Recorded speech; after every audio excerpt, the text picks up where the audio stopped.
Well, greetings and welcome to another episode of the PrimeLending East Meets West podcast, hosted by yours truly, Al Velasco, along with my friend and colleague, KB, Karen Blakeslee. KB, how are we doing today?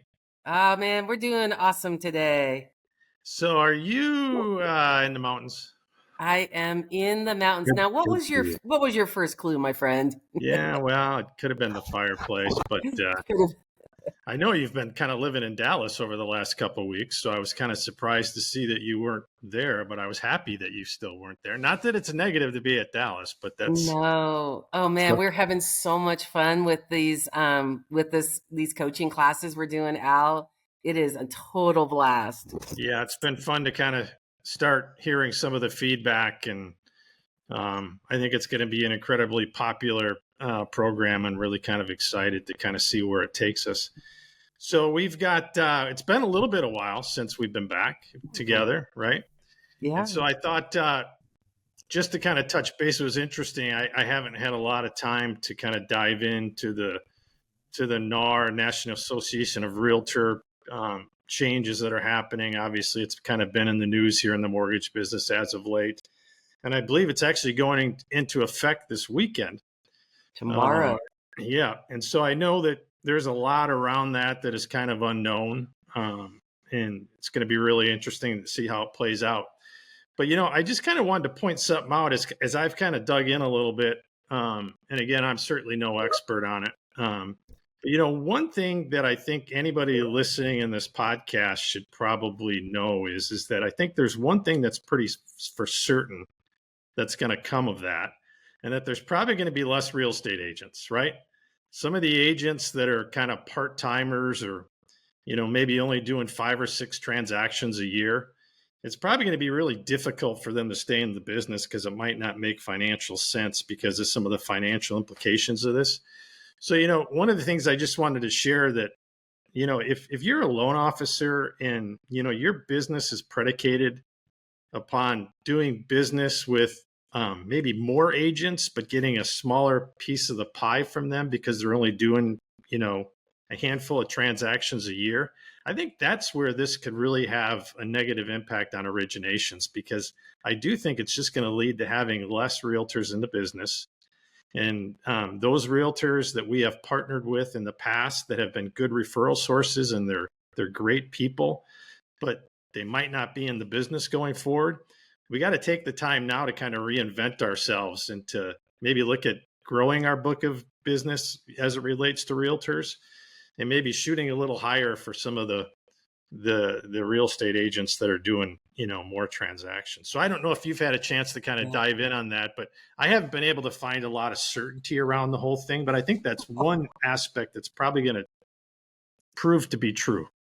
You know what's so funny? When you started off your first sentence and you said, like, one thing I'm pretty certain about, I thought you for sure you were going to say one thing that you're certain about is that change is constant in our business. No, That's that's where I true. thought you were going. That's And true too. I know, right? And I think the second piece of that that's really consistently true in our business is that we don't ever get like completely clear direction when the changes kind of come down from on high industry wide from a regulatory standpoint. This one obviously coming out of a series of lawsuits against NAR.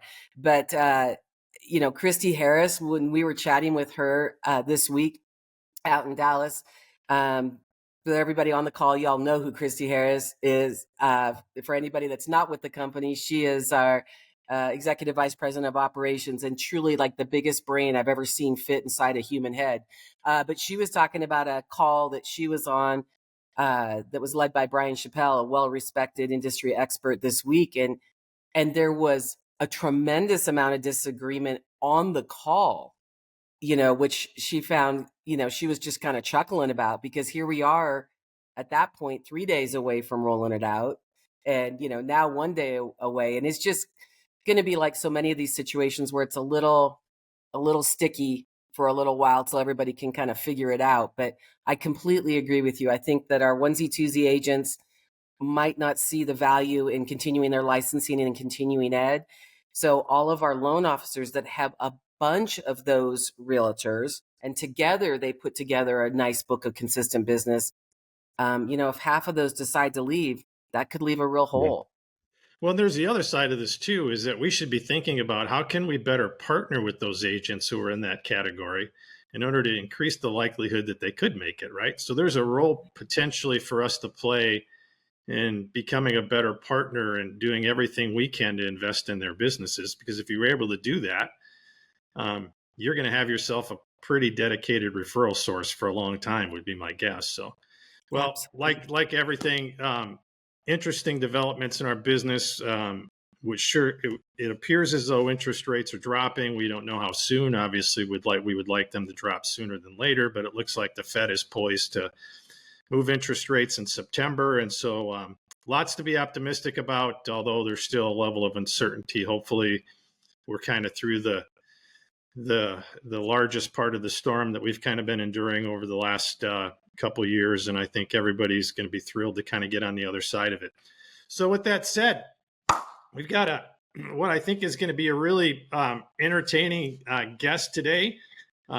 I was thinking about this earlier, if PrimeLending had a Hall of Fame, and I think we probably should have a PrimeLending Hall of Fame. I think Scott Caroselli would be an easy member of that Hall of Fame. Scott, as I think you're about ready to find out, is just a really great guy, a really great mortgage professional. And he's been at PrimeLending for 30 years. And I think you almost just got to pause on that a little bit. It's just so rare in this industry to find anybody that has stayed committed to one lender for 30 years. And not only has he stayed committed in 30 years, his track record of success has just been amazingly consistent, and he's contributed to our culture. He was raised in San Marcos, attended culinary school, which is kind of an interesting thing. We see a lot of people kind of fall into the business. I'm not sure we've seen many people go from culinary school to the mortgage business, but I'm sure there's a story behind that. He has a son that attends Texas Tech. So for all you Texas folks, he's in the Red Raider camp, enjoys hunting, fishing, ranching, sailing, and golf. In fact, I know Scott just recently came back from a trip in Montana, and he's on the board of directors for the Guadalupe River Association charity. So obviously involved in his community as well, and I'm not surprised. So Scott, welcome to the podcast. Thank you for the introduction. You're too kind. So I have to start with probably one of my favorite conversations I ever had with you, because I thought I kind of knew you, didn't know you real well, and I was pretty convinced you were pulling my leg. But as it turns out, you were not. You were telling me that you have a pet tortoise. We do. Yes, we do. Tommy is the family tortoise. Yes. All right. But Tommy that the wasn't even the tortoise. best part. The best part was you told me that you can call Tommy just like you can a dog. That's right. He's very personable. We live on about 3/4 of an acre in a subdivision, and we've created this outside terrarium for him. And sometimes he's off in the woods, and we'll go outside, whistle, and call him. And within a few minutes, he'll come wandering up. He's a little faster than you think as a tortoise, and he'll come right up to your foot and wait for you to make the next command. And he's very social. Loves to hang out with people. And our other dogs and so forth. So he does come when you call him, and he'll even come up to the back door and bang his shell on the back door until you open it up, and then he comes in and he goes to the stuffed toys where the dogs keep their toys, and he'll go up and just look at that until you throw one down, and then he pushes it around the living room.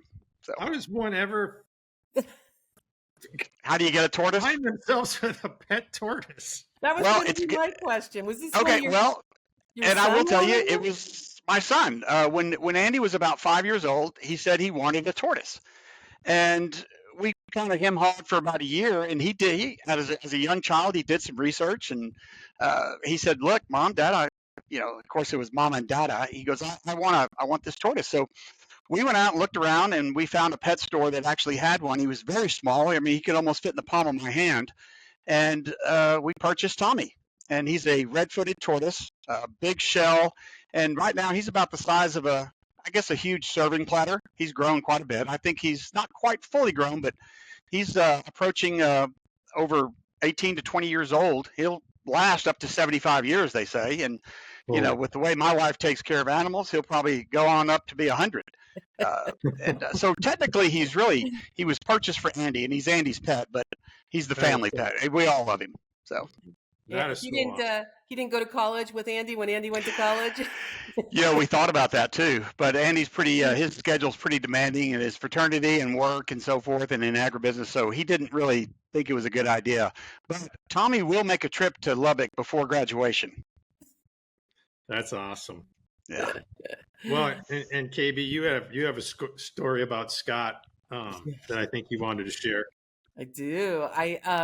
So one of Scott's close friends, of which he has hundreds at the company, Mr. David Wakefield, said, if you're going to talk to Scott, you need to ask about the time he introduced George Bush.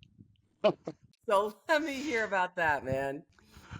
Well, it was, we kind of joked around about it a little bit, the way it was printed on the flyer for the Texas Mortgage Bankers Association convention they were having in San Antonio.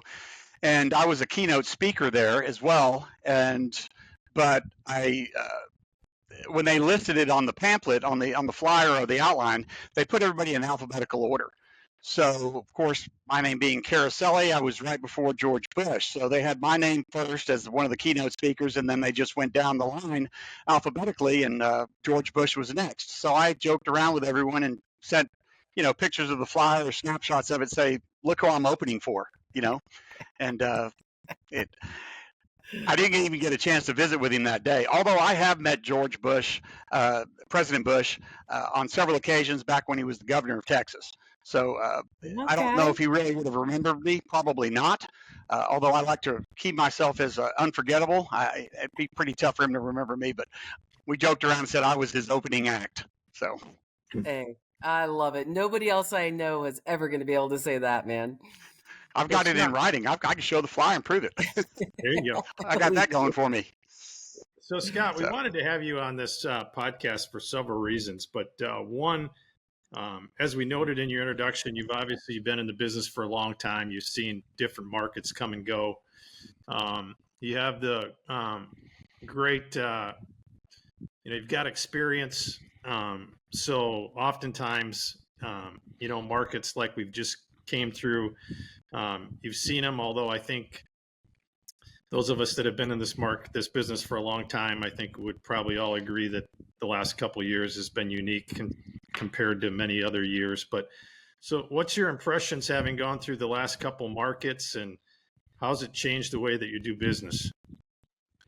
That's a good question, because I have weathered ups and downs, different markets, several administrations, presidential administrations. Everyone seems to think that election years are going to make a big difference, but in the end, it's really what the market's doing itself. The consumer, the homeowner, they truly try to create their own destiny when it comes to buying their dream home or second home or any type of real estate.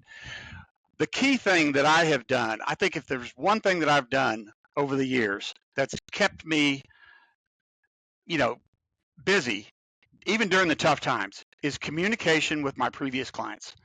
That is monumental. And if there's ever going to be an expense that you're going to incur, spend it on staying in touch with all of your former clients, no matter what. Whether it's quarterly, semi-annual, or annual, as much as possible will be helpful. I can't tell you how many times every month where a large percentage of my monthly production is from previous clients or referrals from the previous clients, because I'm staying in front of them. And we keyed that many years ago as what we call the unforgettable campaign. It's one thing to become memorable. People remember that they had a good experience with a loan officer or a real estate transaction, but they always kind of think, oh yeah, our loan officer was great. What was his name again? Well, that's a memorable experience, but unforgettable was, hey, call Scott Caroselli. He's our loan officer. He was our mortgage banker. Call him. And they have my information readily available because I keep it in front of them all the time. And we do get a lot of referrals from previous clients and repeat clients. Even when you think it's the last person that's going to call you because you refinanced them back in 2020 at 2.75% interest rate. I had one call me yesterday, and he's going to refinance because he wants to sink about $250,000 into his house, and he's willing to go ahead and refinance and roll that cash in. and we ran different scenarios, and it actually is better for him rather than keeping that one and then having a blended rate. So you never know when the opportunities are going to present themselves. So don't sell refinances short. I mean, just because they have a low rate doesn't mean they're not going to need something later.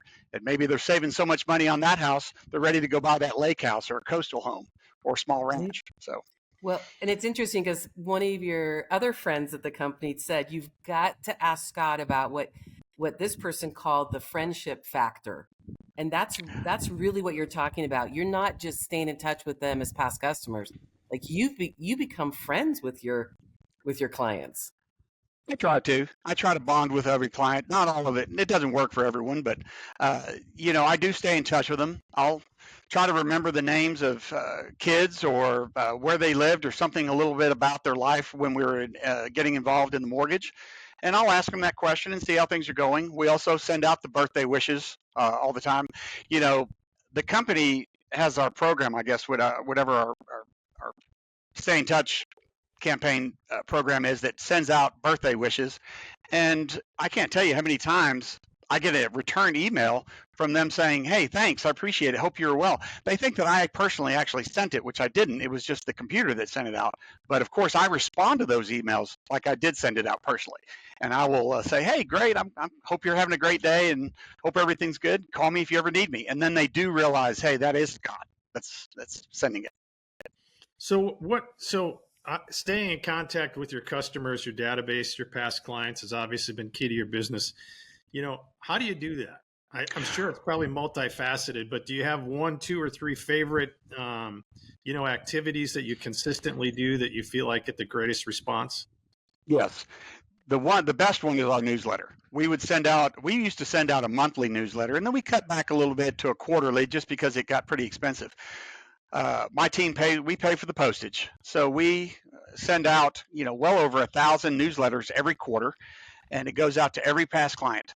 And, some of them we get returned because they may have moved or had a forwarding address, and we may or may not have known about it. Not that they didn't come back to me for some reason, but you just never know what the situation is. But we stay in touch with them with the newsletter, and they enjoy it. I get a lot of emails from people saying, hey, enjoy your newsletter, because it's not just filled with real estate stuff or mortgage related things. It could be a crossword puzzle, how to stain your deck, just things that, everyday life situations that, they just kind of put into this small little foldable newsletter, and they like that. We also try to stay in touch with a lot of our clients. Since a lot of them are based here in San Antonio, we'll send out our Fiesta schedules. As for those of you that don't know, Fiesta in San Antonio is kind of the equivalent of Mardi Gras for Louisiana. So we have Fiesta every year. We might send out schedules for the rodeo, football schedules, things like that. There's one of the things that's great in the Hill Country is the wine trail that we have. We have a lot of Texas wineries, and there's a little wine trail that you can take. So we'll send out different things, fillers. I call them fillers throughout the year, to where we send out that quarterly or monthly newsletter, but then we'll also have things going on throughout the year, and we'll send those out. We also, at the beginning of every year, and this is key, is to take in January, get the closing disclosure from every transaction you did the year before, and either mail it or email it to your clients and say, you're going to need this because you're getting ready to do your taxes, your income tax returns, and you're going to need this. So we send it so they don't have to go hunt it down. And it's just one way for us. I mean, it's pretty simple to go find it, but it's just one extra way for us to stay in touch with them and let them know that we're thinking about them. Another thing that we also do that is very helpful, and we don't do it with every client because it may not be needed with every client, but property taxes are assessed every April in San Antonio. So usually if we've closed a deal the quarter before, in the latter part of the year before or the first quarter, we always do an escrow analysis for them to make sure that we are collecting enough taxes, because that property value may have gone up considerably and we're not collecting enough. And we all know what happens there. We start getting phone calls around June, July, or August saying, hey, my property, my payment went up 30% or 20% or a certain dollar amount because we weren't collecting enough in taxes. Well, we've seen that happen enough over the years to where we have now started to troubleshoot that ahead of time to let them know that, hey, you know what, your property taxes went up. We need to do an escrow analysis and put some money aside so you don't have to double up to catch up on that payment when you get that notice. Those are just some of the things that we would do. And we also just call sometimes just to see how they're doing. So Yeah, it's that's important great. to maintain that relationship. Well, Yeah, I so love I'm those. thinking. Oh, I'm sorry, Al. No, go ahead, KB. I love those proactive, like coming alongside people, right? Like proactively sending out the statement from the year before, proactively letting them know that their taxes have changed, and hey, let's jump in and look at your escrow before you're, feeling behind several months later. Yeah. I mean, that's just top level service, Scott. It's a value, we call that the value added benefit. We have to make sure that they know that we're always thinking about them. And if we're thinking about them, they're thinking about us. When they have a cousin or a coworker or somebody that's ready to buy a house, everyone likes to say, hey, I got a guy, or, I got a gal, or I got somebody you can call, and we make sure that we're that person for them. Well, we're in the relationship business, right? I mean, that's what it's always been about as loan officers. I mean, you certainly, to be a professional loan officer and a successful loan officer like you, Scott, you have to have, you have to know the business. You have to know how to put a deal together. You have to know what you're talking about when you're providing advice, but you also have to be really great at building relationships. And sometimes, I think as you're describing, that just means being present. Having a systematic way that you're continuing to bring value to your database, to your past customers, and then it just kind of feeds on itself. But what I've been thinking about, and this podcast, I think is obviously we're still in our development stage, but a lot of the great feedback that I've received is from loan officers that are probably in the category that they're building their business, right? And so they might be listening to you and saying, well, it might be easier for Scott because he's got this database of past customers that he's able to continually serve and to receive referrals off of. And that's obviously the benefit of being in the business for 30 years. But what advice would you give to that person that's just building their business today, hoping to get to where you're at some point, but is still trying to figure out how do I structure my day so that I'm doing the things that are critically important? That's a really good question. I do get that comment quite a bit. They're saying, Scott, it's easy for you because you've got so many. Well, I find out the easier it becomes for me, the harder I have to work, and or the luckier I get, the harder I work, or vice versa. And the best advice I'd give any loan officer entering this market or profession is to don't be a part-time loan officer. It's a full-time job. Treat it as a full-time job. So every day, be working on relationships, working on files, making sure and building relationships in the way of going out and meeting people. Try to be involved in every organization you think will benefit you or that you will be able to benefit them in some way. Stay in front of real estate agents. That's going to be harder and harder to do now. It's very hard to do in today's market because a lot of them work from home or they're mobile. I mean, the days of going to the office every day it's getting far and few between. Back when I started, they were always in the offices. I still had paper flyers that I would hand out. The newsletter I did, we actually hand signed every one of them and delivered them when I first got started.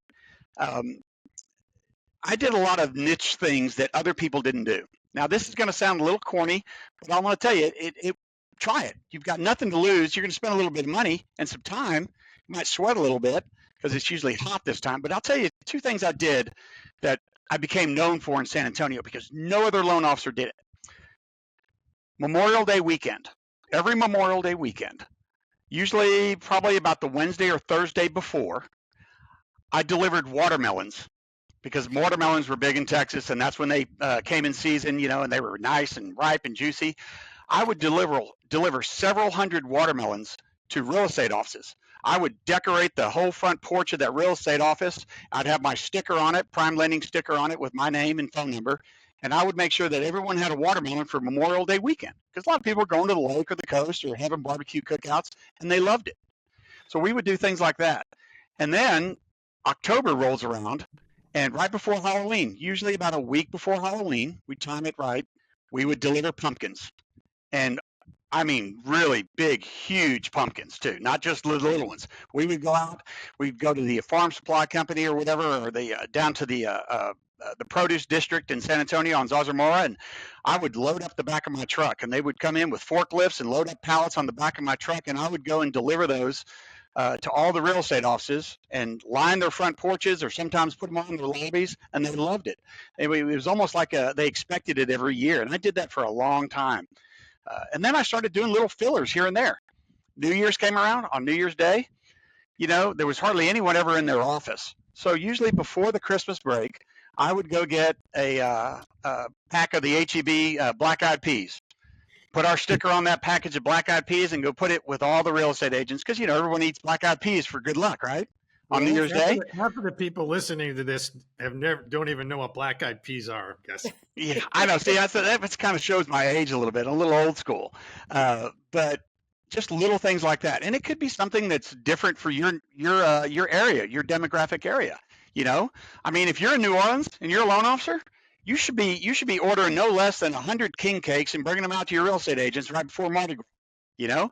And if you're going to be up in Cincinnati or whatever during October, the home of Oktoberfest, you should be out there, having a beer fest or doing something that's relatable to your community, and incorporate the real estate agents. Let it have fun.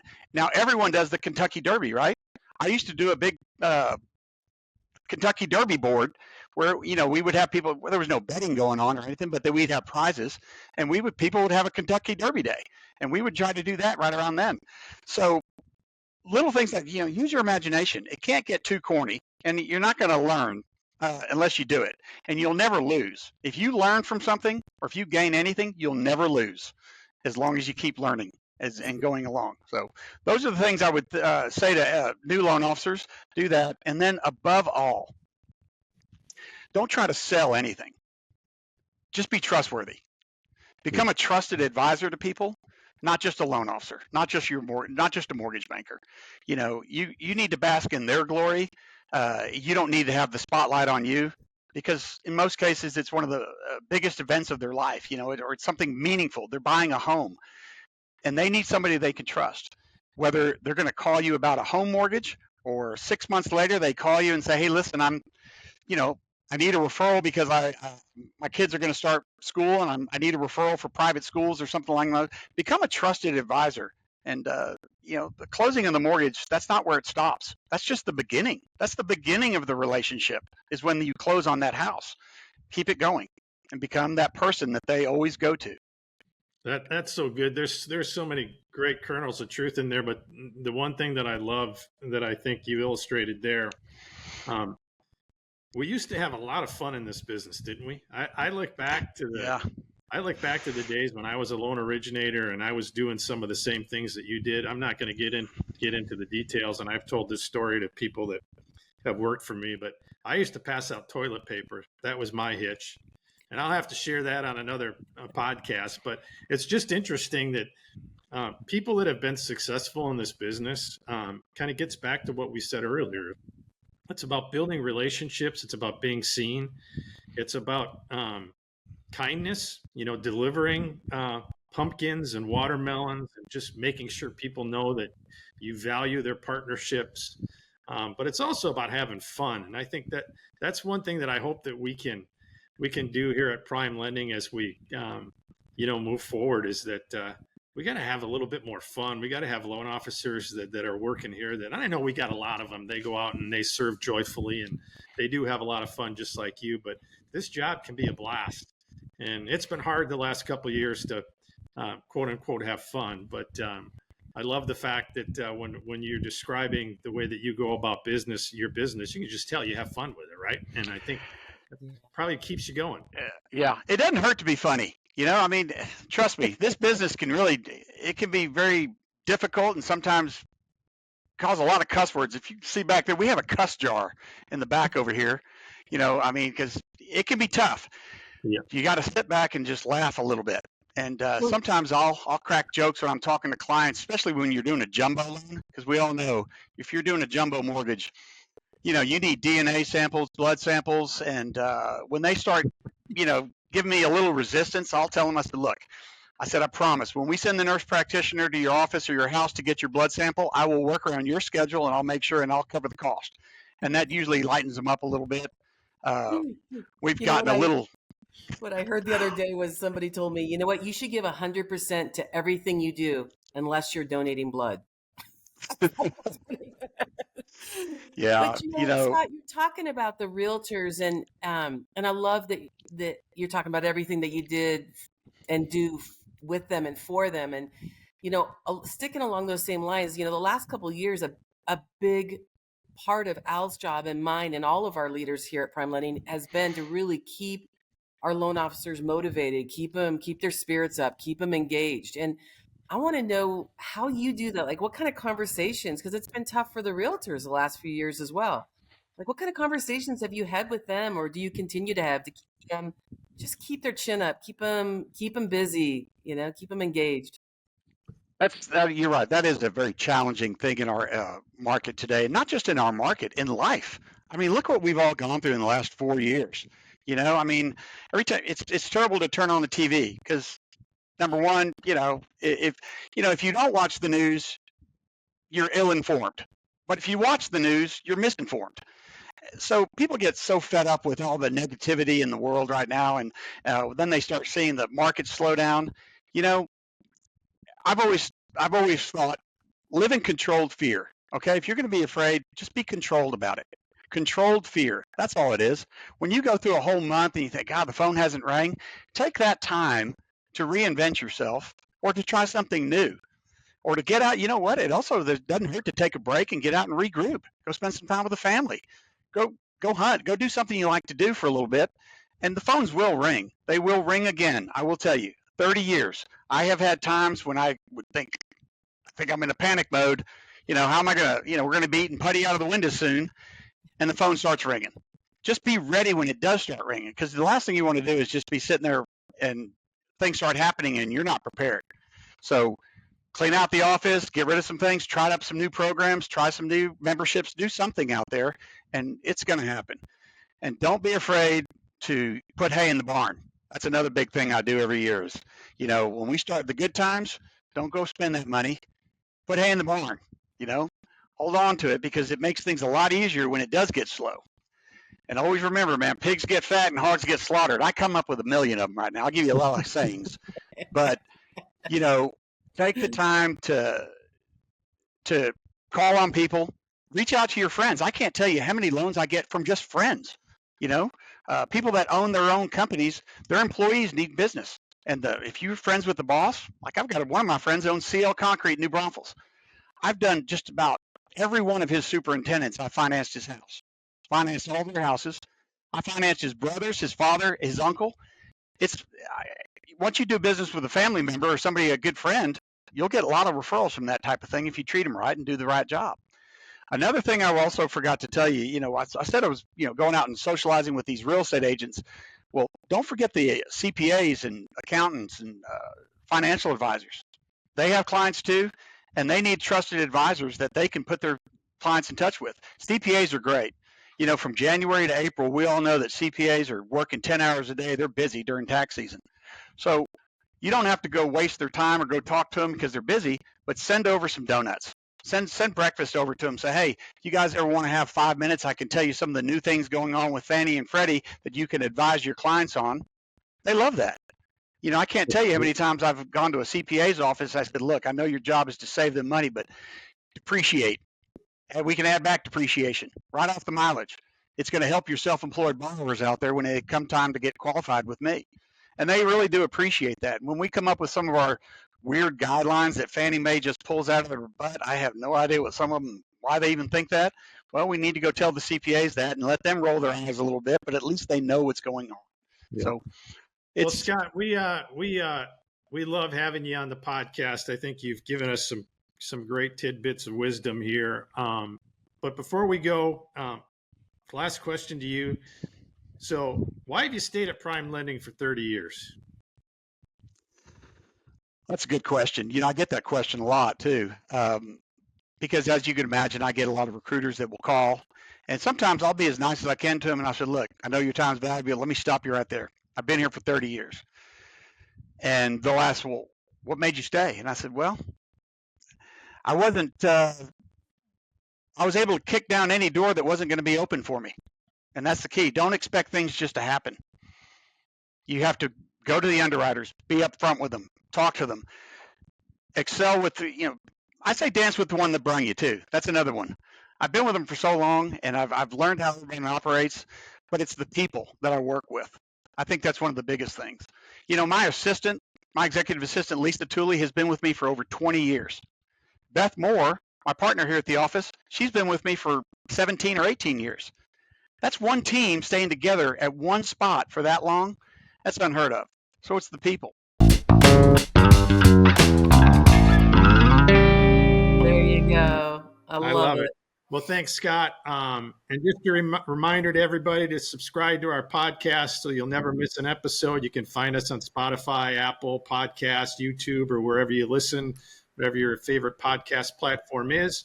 And as always, we're always looking for recommendations for guests that you think might be interesting. You guys are all working with amazing people. And so if you have a coworker that you think it might be fun for us to have a conversation with, please send us a note at the East Meets West at PrimeLending.com email address, and we do our very best to incorporate any names that we get. So, KB, have fun in the mountains, and we'll see you on the next episode. Thanks, you guys.